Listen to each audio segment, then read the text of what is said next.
Welcome to the Beneath the Dirt podcast. I'm your host, Bone. Thank you for tuning in. This week's been a pretty slow news week, as it usually is towards the end of the year. December, holiday season, all that shit. Juggalo weekend's coming up, I believe, next. Not Juggalo weekend, but the Big Ballers Party is coming up next weekend. We got Twistmas already happened. Axmas, we talked about that last week, a la Zuli Lou's Christmas party. But other than that, not much news in the Juggalo world. But we do have some brand new music, a whole bunch of music that dropped this week. Some shit that I just found out about. We're going to talk about. Let's get right into some new ResNo, though. He dropped a new song called Attitude Era. This dude's from Worcester, Mass.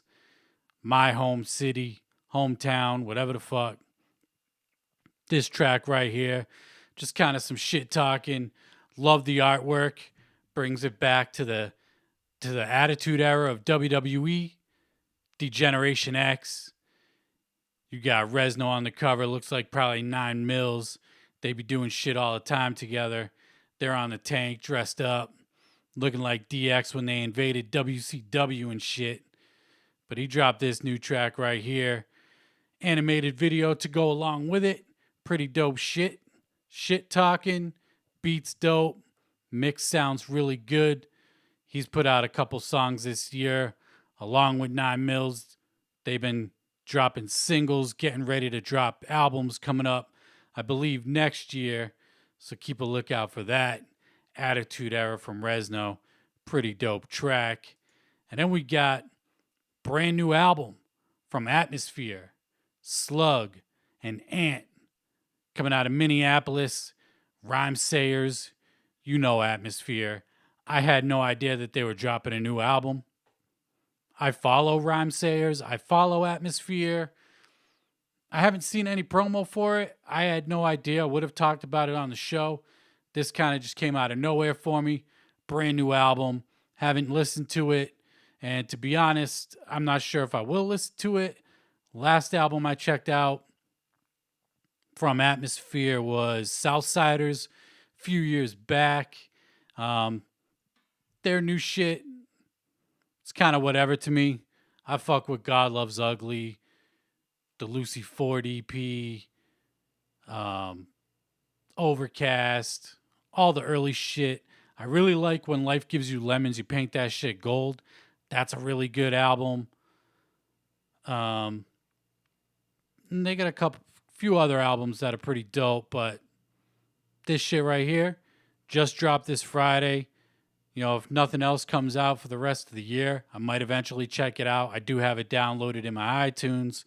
Support Atmosphere. Slug, in my opinion, is one of the illest rappers. One of my favorite rappers, anyway. Love his storytelling. His flow so dope. Really dope voice. Ant on the production. Can't fuck with Ant. His production, super classic shit. Really smooth. Really clean. Love it. But brand new Atmosphere. Just dropped this past Friday. And then we got brand new single from Cameron called Big Deal. He's dropping the Purple Haze Part 2. I believe this upcoming Friday on the 20th. Could be wrong. I know it's coming up really soon before the year is over, though. And he dropped the single off of it. No idea who produced it. I wonder if Trackmasters is going to be producing anything on here. You know, they produced Jim Jones' El Capo, his last album that he put out this year. And that shit was fucking fire. You've heard me talk about that so many times. But this track right here, really dope. Love the sample. Got that classic kind of high-pitched singing sample on it. Really dope. Love the beat. I'm looking forward to this new Cameron shit. Not a huge fan of Dipset only because I never really listened to it. So I'm just unfamiliar. But because of Jim Jones' last couple albums, I'm just really getting into the whole Dipset sound. So I'll be checking out this Purple Haze 2. Never heard the first Purple Haze, any of Cameron's other shit. The only Dipset album I own is Diplomatic Immunity Volume 1. And even that, I only listened to it a few times. Just never got into it when I initially bought it a bunch of years back. But I'll be checking out Purple Haze 2 when that shit drops. This track's dope. Beats banging.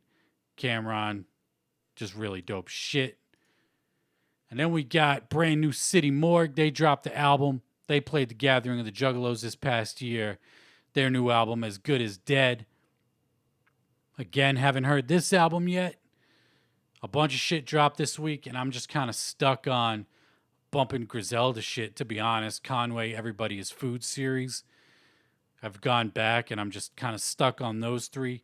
I have them all in one playlist, bumping the shit out of them. But I thought City Morgue was of note. They dropped a brand new album, As Good as Dead. Like I said, they played The Gathering earlier in the year.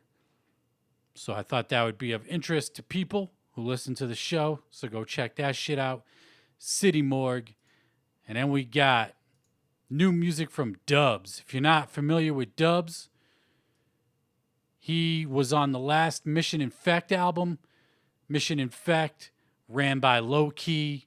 Gruesome is in the group. Mad Max, Dirty, Malaria, Zero. Whole bunch of motherfuckers in Mission Infect. And Dubs was a new member of Mission Infect. He just dropped his brand new solo album, Perfect. I got about a halfway through it. And it's good, but I became aware of Dubs through Midwest Monsters, his group that he had with KDOT. I never heard of these dudes before. I think the only reason why I even heard them was because Crossworm, who I fuck with heavy, mixed and mastered their albums, did the artwork, all that shit. So I checked it out through that. And Midwest Monsters is some of my favorite underground shit. You know, they probably dropped that 5 years ago, 6 years ago, the first one. And then they released an album every year after that for the next 2 years. And that's kind of on some wicked shit. No real personal shit on those albums. But this album right here, we're getting personal stuff. Humor. Dude's pretty fucking funny. Braggadocious tracks on here as well. I fuck with Dubs. He's mad underrated. His hook game is fucking on point. He can sing. He can harmonize. Raps his ass off. This is kind of a departure for Midwest Monsters, though, on a more personal tip, so I wasn't really expecting that. So I'm going to revisit it, going into it with a different mindset of what to expect, because I'm just so used to the Midwest Monsters shit. It's the only shit that I've heard, minus the last Mission Effect album. But he just dropped his new album, Perfect, this past Friday. And then speaking of KDOT, the other half of Midwest Monsters, as I was listening to Dub's new album, it got me to thinking, whatever happened to KDOT? The other half of Midwest Monsters, this dude raps his fucking ass off. When they're together in Midwest Monsters, so dope. I really hope they reunite for a new album at some point. But I found out he changed his name. I think he's going by his legal name now, Colton Seagrave. It's up on all the digital medias, Apple Music, Spotify, all that. I got about halfway through this as well. Again, a departure from the Midwest Monster shit. We got personal shit on here. And kind of introspective kind of music on here. Whereas with Midwest Monsters, we weren't getting that. But the fucking production quality on here is very on point. Very clean audio. Very clean production. All that shit. The sound, the mix, master. Sounds really dope. Dude raps his ass off. I'm actually kind of feeling this one a little bit better. Or a little bit more than the Dubs album. Both sound really good though. High quality. This album dropped earlier in the summer, what I found out. He does have hard copies available. You can follow him on Instagram at Where's KDOT. So I was really excited to see both these dudes putting out solo albums this year. Hopefully, they're on each other's album. It's the same song, but to know that they're still fucking with each other now, since they haven't put out a Midwest Monsters project in a few years, gives me that hope that we'll get a future album from them together. Because that shit, it's like wicked shit, braggadocious kind of shit. You got some comedy in there as well. No reality, real life, introspective shit, but really dope music. Check out New Dubs and KDOT. Both dudes go hard as fuck, and they're definitely worth checking out. And then last week, I believe it was last week, I was on the Speaky Cloud podcast. Mike Sears had a live stream. I joined him, Steven, Ricardo, and Ricardo put us all onto this dude right here, Doggy Style, coming out of San Bernardino, California. This dude, G-Funk, classic G-Funk kind of sound. Reminds me of like that 95, 96 kind of era. You know, I think of like Doggy Style, not Doggy Style, Dog Food. When I listen to this shit, hard as fuck.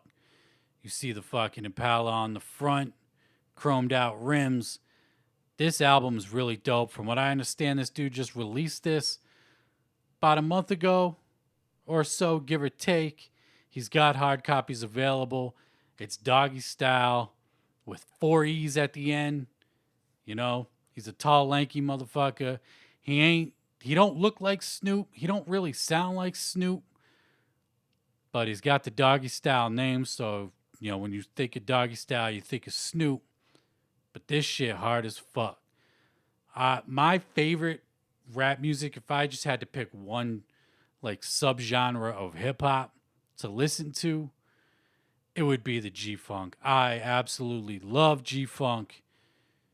Chronic, Doggy Style, Dog Food, like I said, DJ Quick, Above the Law, all that shit. Daz Dillinger's solo shit, Corrupt solo shit.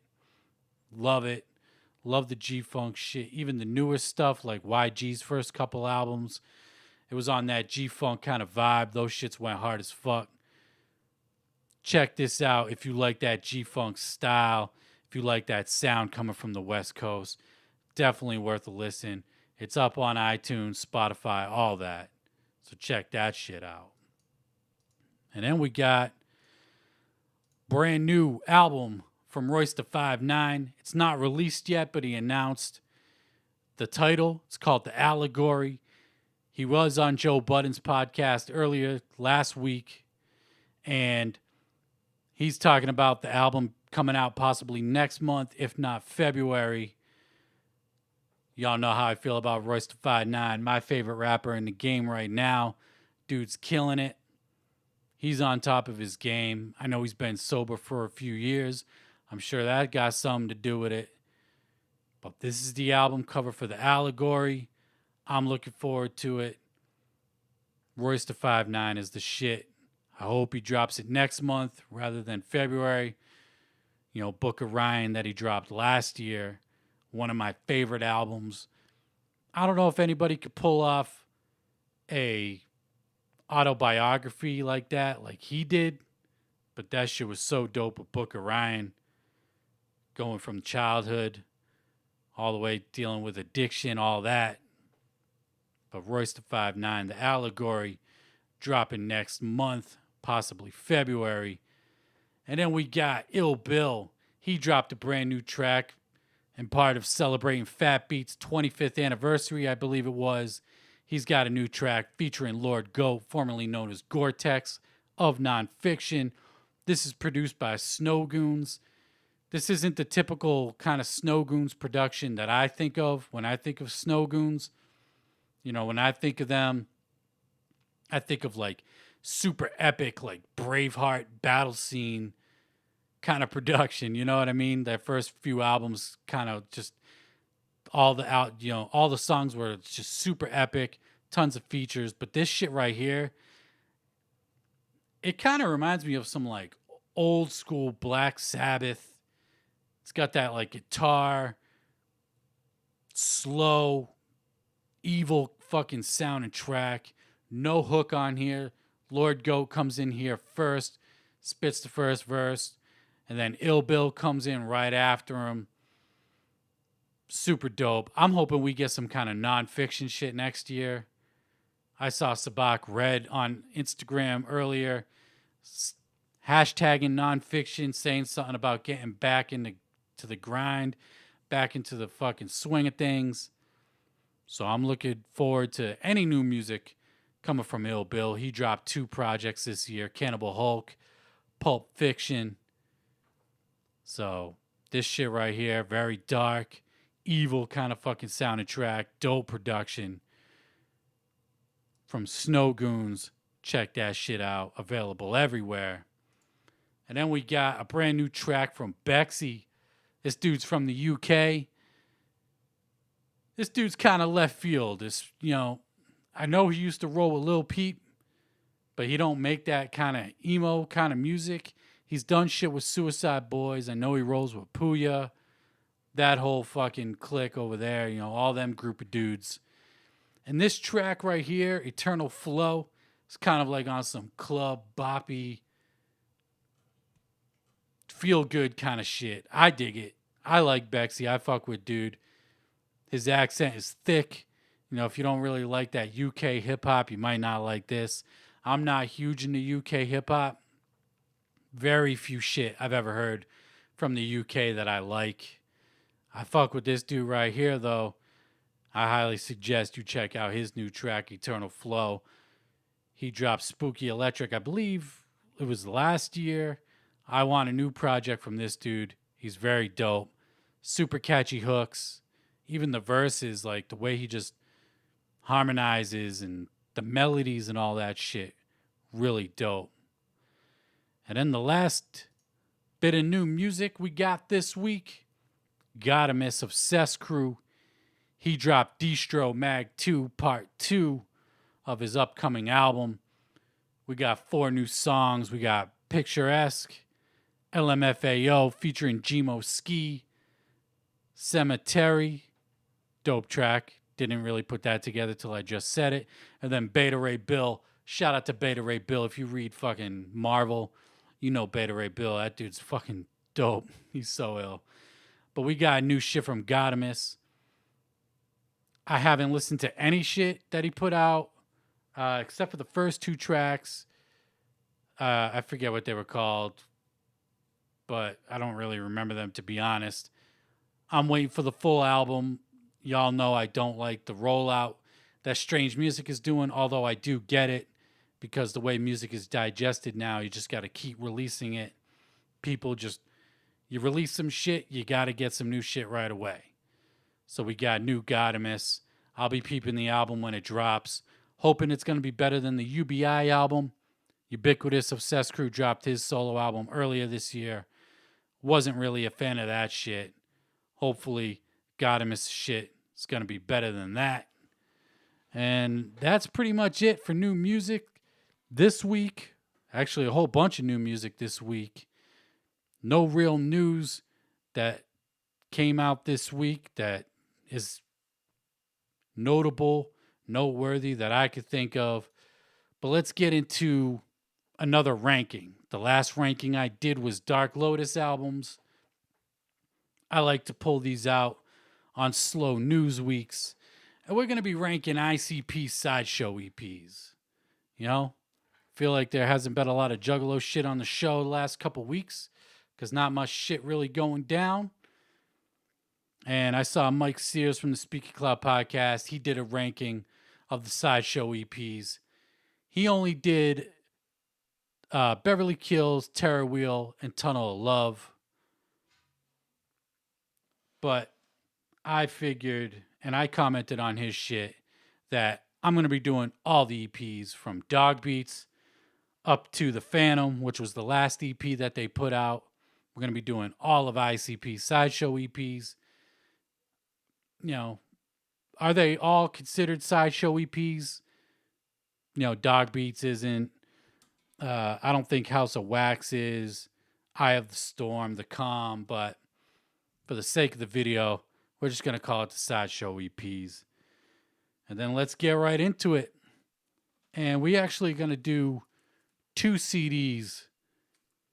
So we got 1, 2, 3, 4, 5, 6, 7, 8. Coming in 8th, we got House of Wax and Eye of the Storm. I can't even say that these are my least favorite. I know they're not that popular among juggalos. I've never heard either one of these. I've never heard Eye of the Storm. There it is right there. Check out the artwork. And then we got House of Wax. This came with the first 6 box set. You know, my copy's still sealed. But I've never listened to either one of these. From what I understand, they're not that popular. People don't really like them. I know people don't really like Eye of the Storm at all. I've heard a couple good things about House of Wax. Will I ever check them out? To be honest, probably not. It is what it is. I just don't really have any kind of desire to listen to the EPs. And then we got coming in at number 7. Let's go with the Calm. I like to call it the Clam because this thing just sucks. This EP's fucking terrible. ICP did the production on this EP themselves. You know, this is before Mikey Clark came back in the picture. They weren't really working with Mike P anymore for whatever reason. And the only song I think that I remember liking was Crop Circles. I could be wrong about that. Isham's on here on the song Deadbeat Moms. But this was supposed to be the EP, or this was the EP before The Tempest, and The Tempest was supposed to be a storm. And then it ended up being like a storm roller coaster, some stupid shit. I don't even know.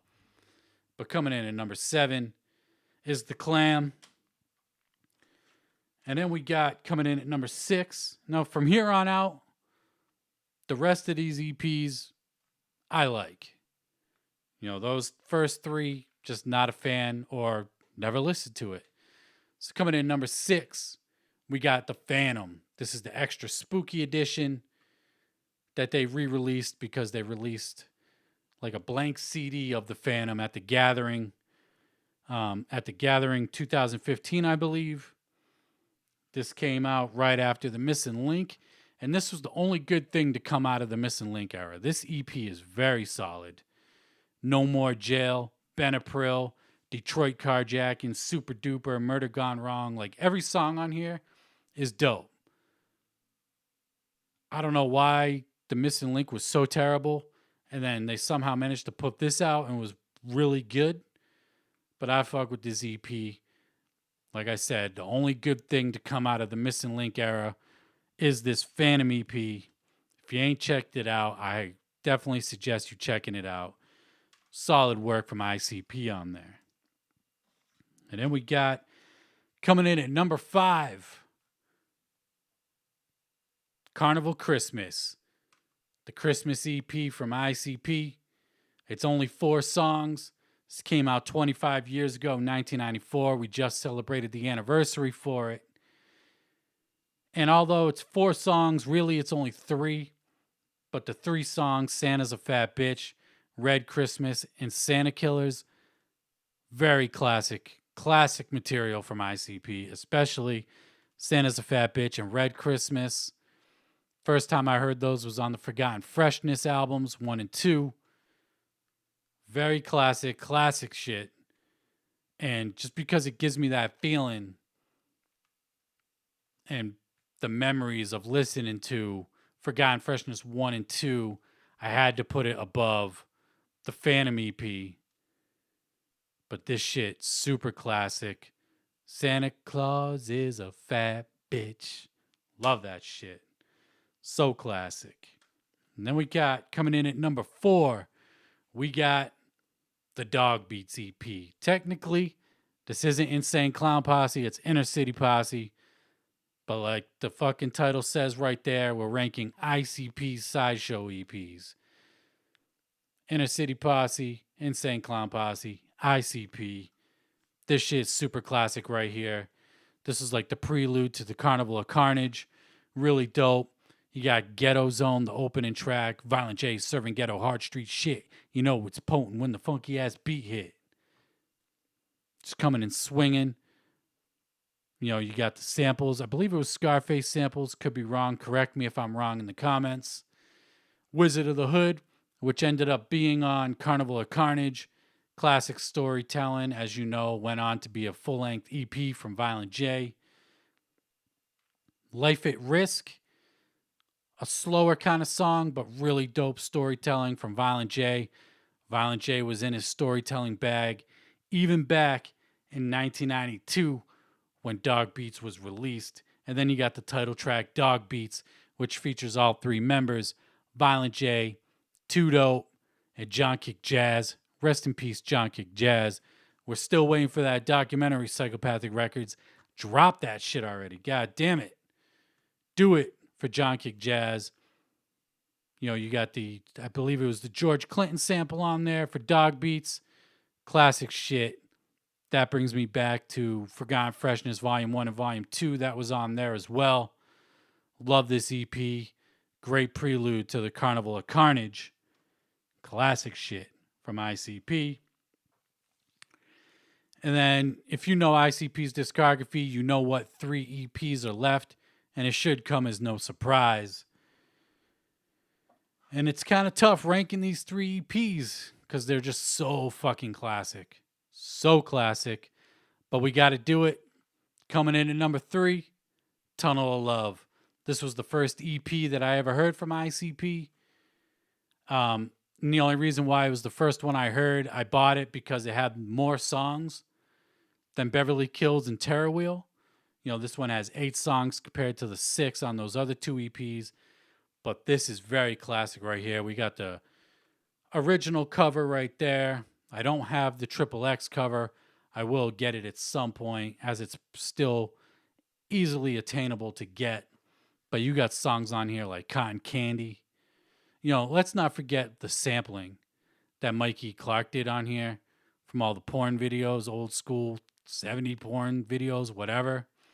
Classic sampling on here. But Cotton Candy, funny ass song. All these songs are pretty funny. Super Balls, love that shit. I love Legs Diamonds part on that song. Very dope. Ninja, more of a laid back, mellow kind of track. Violent J just talking about how he wants to be a fucking ninja. Stomp, classic solo Shaggy record right there. Short as hell. It's like a minute long. But when I say stomp, you say woo woo. Classic shit. Prom Queen, more classic storytelling from Violent J. Love Prom Queen, My Kind of Bitch. When I Get Out, like just this came out in 96 after Riddlebox, before Great Malenko. This was, you know, Jive Records released them from their contract, and before they signed the contract with Hollywood Records, they recorded this and put it out. Super Ninja Tactics on ICP's part. Very classic shit. Tunnel of Love. And then number 2, like I said, these top 3 were super hard to rank, but there can only be one number 1. But coming in number 2, we got the Terror Wheel. Classic shit from 94. 25 years ago, ICP put this shit out, man. Same year they put out Ringmaster, the Xmas EP, Too Dope solo EP. Classic shit. Willoughby Rags. We get the first appearance of Willoughby Rags on here. Dead Body Man, which ended up being on Riddlebox later on. Classic song from ICP. Great storytelling again. I don't give a fuck. I know Mike Sears said it when he did his ranking. I've said it a bunch of times before. Violent J, one of the illest storytellers in hip-hop ever. I don't care. Just because it's ICP, people want to dismiss it. Violent J, one of the illest storytellers. Then you got Schizophrenic. Banging. Upbeat, up-tempo. Love the production. You're schizophrenic. Don't panic. Love it. The Smog. Love the production on there. Classic shit from Mikey Clark. Out. Again. Great storytelling by Violent J. Violent J just chronicling his journey to the store to get some food for his little brother. Love that shit. I Stuck Her With My Wang. Classic ICP sex shit. And then we got Amy's in the Attic. Amy's in the Attic is one of the best ICP songs ever made. From any Joker's card, any EP, Forgotten Freshness, whatever. Hollow Wicked singles. Amy's in the Attic is one of the best ICP songs ever released. Love that shit. Probably, definitely in my top 10, possibly top 5 favorite for me. Just the way the song's put together, storytelling, the production, the vocal effects. For 94, they were killing it. Killing it. Love this EP right here. Love that shit. Classic cover, too. They said they stole it from Moby. And then number 1, of course, we got Beverly Kills. Number 1, 50187. Love this EP. The artwork, drawn by Shaggy 2 Dope. Love that shit. And then I'm going to show the CD for me, because when Mike Sears showed his CD, it had a different dude on the cover than the one I have. I had no idea that they did a repressing of this and did different artwork for the Beverly Kills actual CD. We got this dude right here. You go watch Mike Sears' videos, a completely different dude on there. The collector in me wants to get both. Is what it is. But I love this shit. Beverly Kills, the opening track, talking about going through Beverly Hills, killing the whole 90210 cast. Because when this shit came out in 93, Beverly Hills 90210 was like the shit. Like one of the most popular TV shows there was. So them, ICP, is all about killing the Richies. So that's it right there, the title track. Then you got 17 Dead, which I believe was produced by Isham. It was produced by Isham. This is like that Kill the Fetus era kind of production. Great storytelling from Violent J. I always say this, but imagine if we got a full project produced by Isham during this era, 93, 94. Kill the Fetus, Closed Casket era. Man, if Ringmaster was produced by Isham, as much of a classic as that is, imagine that though. Imagine if it was produced by Isham. But anyway, back to Beverly Kills. I keep fucking going everywhere. And then you got The Stalker.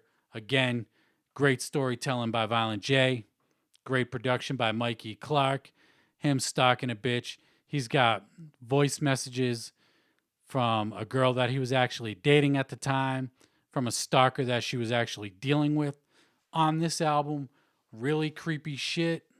Like, really creepy. You listen to it and you just feel uneasy about it. Like, doesn't feel good. And then we got In the Ha. In the Ha features Greasy. Greasy was in ICP for a brief moment in time after John Kick Jazz left. He recorded this one song with them, did a couple shows, and that was it. And then it was just Violent J and Shaggy 2 Dope after that. But that shit is super dope. In the Ha, classic shit. Chop Chop featuring Isham, produced by Isham. Again, love this Kill the Fetus era production. ICP, Violent J, Isham, kill it on this track. Love the back and forth on that last verse. Super dope. Seeing them perform this at the Gathering and at the Supervillains Hollow Wicked party this year. Love watching that footage. Super dope shit. Classic track right there. Chop Chop. And then you got Joke Your Mind to end the EP. Classic shit again. I keep saying it. Classic, classic, classic. But it is what it is. Just classic shit from ICP. The whole first 6 era is pretty much flawless. Front to back. There's really not much bad shit at all. I'd go as far to say that there's no bad shit during that first 6 era. But coming in at number 1 is ICP's Beverly Kills 50187. Love that shit. Classic shit from ICP. And that's going to wrap it up for my ranking. Let's go through it once again. Coming in at number 8. Oh, shit. Coming in at number 8. House of Wax. Eye of the Storm, only because I never listened to it. The Clam, my least favorite EP. And then we got The Phantom coming in at number 6. Number 5, Carnival Christmas. Number 4, Dog Beats. Number 3, Tunnel of Love. Number 2, Terror Wheel. And number 1, Beverly Kills. And that's going to wrap it up for me this week for the Beneath the Dirt podcast. I appreciate everybody tuning in. And we'll be back again next week. And until next time, I'm out. Peace.